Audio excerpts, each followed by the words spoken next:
Yes అది అసలు ఇవాళ ఏది అందరు బాగున్నారా?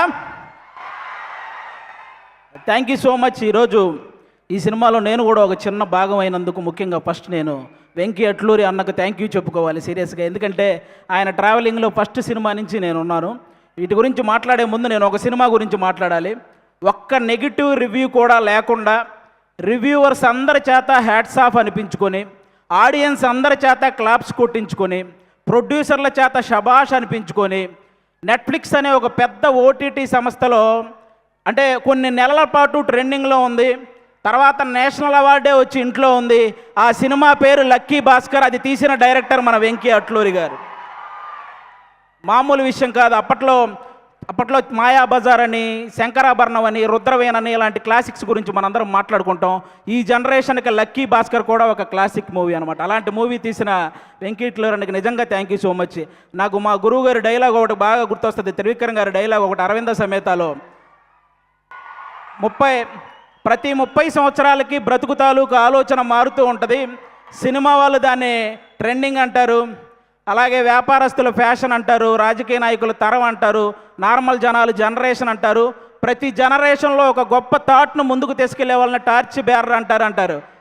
ఈ జనరేషన్లో వెంకీ అట్లూరి అన్న కూడా నిజంగా టార్చ్ బేరర్ లాంటి వాళ్ళు. ఎందుకంటే చాలా గొప్ప గొప్ప థాట్స్. అంటే చదువు చెప్పిన గురువును గౌరవించుకోవాలి, అలాగే ఎంత బాగా చదివితే అంత రెస్పెక్ట్ మనకు వస్తుందనే ఒక గొప్ప థాట్ని ఈ జనరేషన్కి సార్ సినిమా ద్వారా ముందుకు తీసుకెళ్ళాడు. అలాగే వేగంగా ఎక్కువ వేగంతో నడిపే బండి అయినా, వేగంగా వచ్చే రూపాయి అయినా ఏదో ఒక రోజు మనల్ని కింద పడేస్తుంది అని అత్యాశకు పోకుండా ఉన్న దాంట్లోనే ఎంత సంతోషంగా ఉండొచ్చు అనే గొప్ప కాన్సెప్ట్ని, ఆ థాట్ని మళ్ళీ లక్కీ భాస్కర్ సినిమా ద్వారా ముందుకు తీసుకెళ్ళాడు.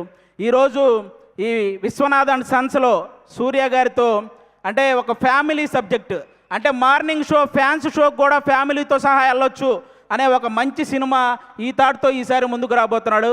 అలాంటి వెంకీ అన్నకి అంటే అప్పట్లో మనకి సినిమా పోస్టర్ల మీద హీరో గన్ను పట్టుకుంటేనో, కత్తి పట్టుకుంటేనో, గొడ్డలు పట్టుకుంటేనో రికార్డులు కొల్లగొట్టిన పోస్టర్లు మనం చాలా చూసుంటాం. కానీ హీరో సింపుల్గా ఇన్సర్ట్ చేసుకొని జేబులో పెన్ను పెట్టుకున్న రికార్డులు తిరగరాయొచ్చు అని, అలాగే హీరో షేర్ మార్కెట్ గురించి చెప్పినా 100 కోట్లు షేర్ కొట్టొచ్చని, ఈరోజు హీరో ఒక చేతిలో పిల్లాన్ని పట్టుకొని ఆడించినా కూడా రికార్డులతో ఆడుకోవచ్చని చెప్పిన డైరెక్టర్ మన వెంకీ అట్లూరి అన్న. సితారా ఎంటర్టైన్మెంట్స్లో లక్కీ భాస్కర్ సినిమాకి ముందు, లక్కీ భాస్కర్ సినిమాకి తర్వాత అనేలాగా ఆ ప్రొడక్షన్ హౌస్ ఈరోజు ఉంది అంటే దానికి వన్ ఆఫ్ ద రీజన్. అలాగే తొలి ప్రేమ సినిమా హిట్ అయినప్పుడు దాని తర్వాత మిస్టర్ మజ్ను కానీ, లేకపోతే రంగ్ దే కానీ ఇలాంటి సినిమాలు వస్తున్నప్పుడు వెంకీ అట్లూరి అనే డైరెక్టర్కి ప్రేమ, పెళ్ళి సబ్జెక్టులు తప్ప ఏమీ తెలియదు అని అన్న వాళ్ళకి అప్పుడు తీసాడు అసలైన ఆయుధాలు బయటికి. ఇక అప్పటి నుంచి అంటే ఒక స్థాయిలో ఆయన కొంచెం డిసప్పాయింట్మెంట్గా ఉన్నప్పుడు మన నాగవంశీ అన్న ఆయనతో నిలబడ్డాడు. ఈరోజు ప్రతి సినిమా విషయంలో నాగవంశీ అన్నని ఇంకో స్థాయిలో నిలబెడుతున్నాడు. అలాంటి సినిమాలు తీస్తున్నాడు. నాకు ఇంటి దగ్గర 2 అన్నయ్యలు ఉన్నారు, కానీ టీవీ పరంగా అభి అనే ఒక అన్నని, సినిమా పరంగా వెంకీ అట్లూరి అని అన్నని ఇచ్చినందుకు దేవుడికి థ్యాంక్స్ చెప్పుకుంటాను. నిజంగా థ్యాంక్ యూ సో మచ్ అన్న, థ్యాంక్ యూ. ఇంకా ఈ సినిమాలో పెద్ద పెద్ద ఆర్టిస్టులు చాలామంది చేశారు. లెజెండరీ యాక్ట్రెస్ రాధికా గారు ఉన్నారు ఈ సినిమాలో.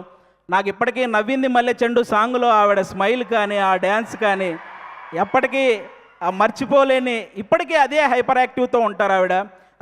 కాబట్టి ఆవిడకి థ్యాంక్ యూ సో మచ్ అండి. అలాగే ఒకప్పుడు 2 వ్యక్తులు ఇళ్ళ దగ్గర కార్లు అదే పనిగా ఆగుండేవి. అది ఒకటి రామారావు గారి ఇంటి దగ్గర, అలాగే ఒక జనరేషన్లో కోదండరామిరెడ్డి గారి ఇంటి దగ్గర కార్లు అలాగే ఆగేవి. ఎందుకంటే ఆయనేమో చూడడం కోసం, ఈయన డేట్ల కోసం. అంత సక్సెస్ఫుల్ డైరెక్టర్ కోదండరామిరెడ్డి గారి పెద్ద అబ్బాయి కూడా ఇక్కడ ఉన్నారు, సునీల్ గారు. ఈ సినిమాలో వన్ ఆఫ్ ద రోల్ చేశారు.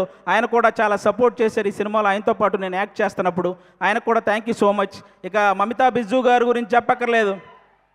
తమిళనాడు సీఎం గారితో యాక్ట్ చేశారు, ఆవిడతో కలిసి నేను యాక్ట్ చేశాను. ఇంకా అంతకుమించి ఇంకా మనందరం ఈరోజు ఇంతమంది ఇక్కడికి వచ్చారంటే దానికి మెయిన్ రీజన్ సూర్య గారు.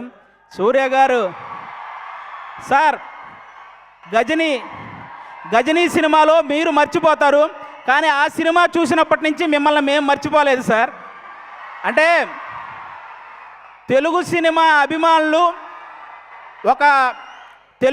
అభిమానులు తనకిష్టమైన ఒక తెలుగు హీరోని చూసినప్పుడు ఒక చిన్న ఎమోషన్కి గురవ్వటం అది కామన్. కానీ చాలామంది తెలుగు సినిమా అభిమానులు సూర్య గారిని చూసినప్పుడు కూడా అంతే ఎమోషన్కి గురవుతారు. ఎందుకంటే తెలుగు సినిమా మీద ఆయన వేసిన ఇంపాక్ట్ అలాంటిదన్నమాట. సార్, నా ఆల్ టైమ్ ఫేవరెట్ మూవీ మీది జై భీమ్ సార్. జై భీమ్ సినిమాలో మీరు పేపర్ చదువుతూ కాలు మీద కాలేసుకొని కూర్చొని పేపర్ చదువుతుంటే పక్కన ఒక చిన్న పాప కూడా ఆ పేపర్ తీసుకుంటే మీరు జస్ట్ అలా హెడ్ నాడ్ చేసి ఆ పేపర్ కూడా కాలు మీద కాలేసుకొని కూర్చోమంటారు. అది ఒక డైరెక్టర్ సీన్ రాసినట్టు ఉండదు సార్. మీ వ్యక్తిత్వమే స్క్రీన్ మీద కనపడుతున్నట్టు ఉంటుంది. అది ఆ విషయంలో అందుకే అలాంటి వ్యక్తి కాబట్టి ఈరోజు ఎంతోమంది పేద విద్యార్థుల్ని ఇంజనీర్లుగా డాక్టర్లుగా తీర్చిదిద్దారు మన సూర్య గారు. ప్రపంచానికి వెలుగునిచ్చేది ఆ సూర్య భగవానుడైతే ఎంతోమంది పేదవాళ్ళ జీవితాల్లో వెలుగునిచ్చింది ఈ సూర్య భగవానుడు. కాబట్టి ఖచ్చితంగా మీరందరూ ఆ విషయంలో క్లాప్స్ కొట్టాలి. ఎందుకంటే తమిళనాడులో మన సూర్య గారు ఒక ట్రస్ట్ పెట్టారు. దానికి చిరంజీవి గారే ఇన్స్పిరేషన్ అని ఆయన చెప్పారు. కానీ పిల్లల ఎడ్యుకేషన్ విషయంలో చిరంజీవి గారికి కూడా సూర్య గారే ఇన్స్పిరేషన్ అని స్వయంగా ఆయనే చెప్పారు. కాబట్టి అది నిజంగా చాలా చాలా చాలా గొప్ప విషయం. ఒక కుటుంబాన్ని బాగా చూసుకోవడంలో కానీ, భార్యని ప్రేమించడంలో కానీ, వ్యక్తిత్వంలో కానీ, టాలెంట్ ఉండి చదువుకోవడానికి శక్తి లేని వాళ్ళకి సహాయం చేయడంలో కానీ, బాడీని సరిగ్గా మెయింటైన్ చేయడంలో కానీ, బాక్స్ ఆఫీస్ దగ్గర సరైన లెక్కలు సరిచేయడంలో కానీ ఆయన్ని బీట్ చేసే వాళ్ళు ఎవరైనా ఉంటే వాళ్ళకి లైఫ్ టైం సెటిల్మెంట్ రా. Thank you so much. ఈ సినిమా సూపర్ సక్సెస్ చేయాలని నేను మనస్ఫూర్తిగా కోరుకుంటున్నాను. మా వెంకీ అట్లూరి అన్నకి ఈ సక్సెస్లు ఇలాగే వస్తూ ఉండాలని, అలాగే సితారా ఎంటర్టైన్మెంట్స్లో నేను కూడా ఎక్కువ సినిమాలు చేశాను. అది నాకు కూడా ఒక హోమ్ ప్రొడక్షన్ లాగా. ఆ ప్రొడక్షన్లో కూడా సక్సెస్లు ఇలాగే మొన్న లెనిన్తో ఎలాగైతే సక్సెస్ వచ్చిందో ఈ సినిమా కూడా అంతే బ్లాక్ బాస్టర్ అవ్వాలని మనస్ఫూర్తిగా కోరుకుంటున్నాను. 6 గంటలు స్టే చేయటం ఎంత కష్టమో ఆ స్టేజ్ మీద 3 గంటలు ఎంటర్టైన్ చేయడం కూడా చాలా కష్టం. సుమగారికి కూడా thank you so much. And మీ ఇక్కడ అక్కడ లేవు వేయలేదు. 6 గంటలు కాబట్టి ఒకవైపే ఉన్నాయి మెట్లు. ఇంకో 6 గంటలు ఇచ్చుంటే వాళ్ళకి లైఫ్ టైం సెటిల్మెంట్ రా. Thank you so much. ఈ సినిమా సూపర్ సక్సెస్ చేయాలని నేను మనస్ఫూర్తిగా కోరుకుంటున్నాను. మా వెంకీ అట్లూరి అన్నకి ఈ సక్సెస్లు ఇలాగే వస్తూ ఉండాలని, అలాగే సితారా ఎంటర్టైన్మెంట్స్లో నేను కూడా ఎక్కువ సినిమాలు చేశాను. అది నాకు కూడా ఒక హోమ్ ప్రొడక్షన్ లాగా. ఆ ప్రొడక్షన్లో కూడా సక్సెస్లు ఇలాగే మొన్న లెనిన్తో ఎలాగైతే సక్సెస్ వచ్చిందో ఈ సినిమా కూడా అంతే బ్లాక్ బాస్టర్ అవ్వాలని మనస్ఫూర్తిగా కోరుకుంటున్నాను.